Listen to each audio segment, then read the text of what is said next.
What if I told you that you do not need to spend $1,000 to get a premium smartphone in 2026?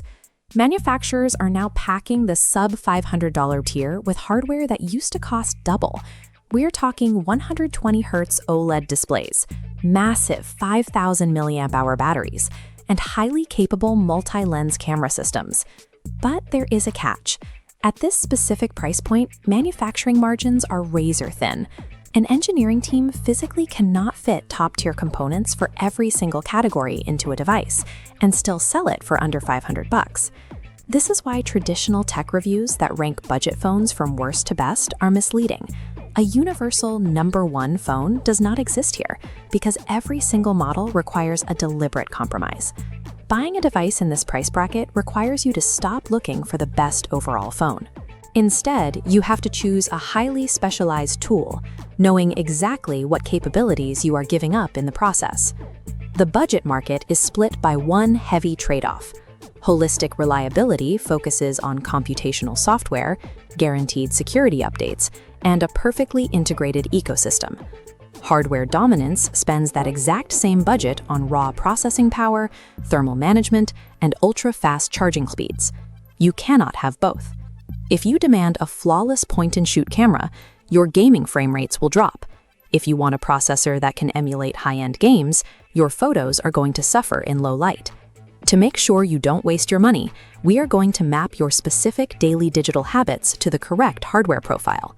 Let's start with the devices built for users who want their phones to operate effortlessly for years without thinking about specs. The Google Pixel 10a leads this category at $499. Google relies heavily on its Tensor chip for computational photography, giving you the sharpest, most accurate camera in this price range, backed by a massive 7 years of software updates. Sitting right next to it is the Samsung Galaxy A56. It provides exceptional build quality with full IP67 water resistance, long-term ecosystem support, and a highly color-accurate Super AMOLED display. But securing that level of ecosystem reliability comes with a strict performance ceiling. Look at this quadrant chart mapping our core metrics. The Pixel 10a and Galaxy A56 sit squarely in the top left corner. You get high camera and software longevity, but must accept average charging speeds and a processor that stutters on demanding games. These are communication devices first. They are meant for scrolling, for texting, for banking, and capturing family moments.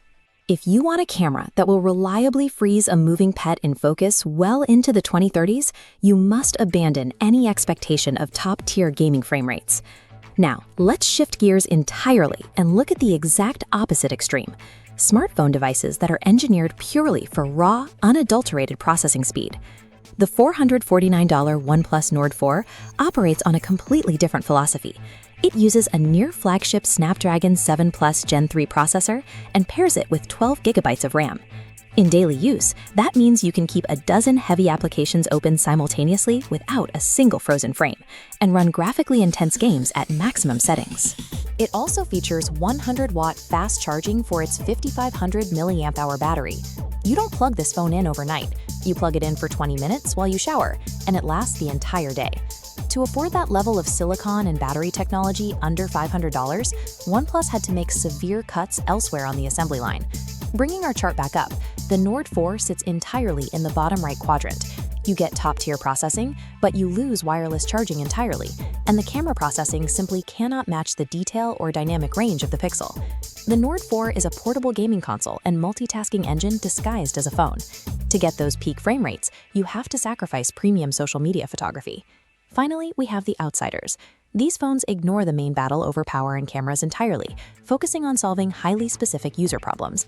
The $499 Moto G stylus is a dedicated productivity instrument.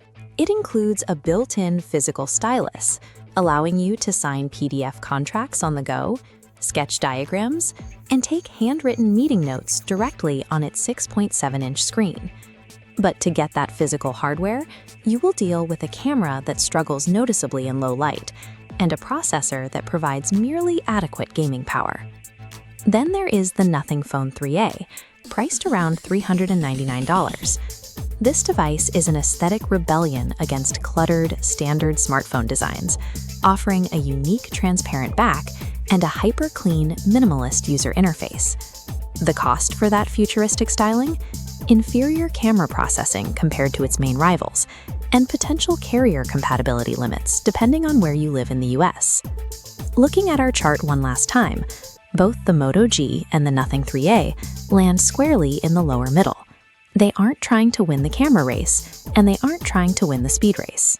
Buying a niche device only makes mathematical sense if its single unique feature, like physical note-taking or minimalist design, saves you time or improves your specific workflow more than general device performance would. At $500, you are buying a specialty tool, not a universally perfect Swiss Army knife. This final decision matrix breaks down exactly where your money should go based on your actual routine. If you prioritize photography and longevity, buy the Pixel 10a or Galaxy A56 and accept average processing speed. If you prioritize gaming and power, buy the OnePlus Nord 4 and accept an average camera system. If you need physical note-taking, grab the Moto G stylus. And if you want a clean aesthetic above all else, get the Nothing Phone 3A. Do not make this decision based on what a tech reviewer personally prefers. Make it based on your own historical data.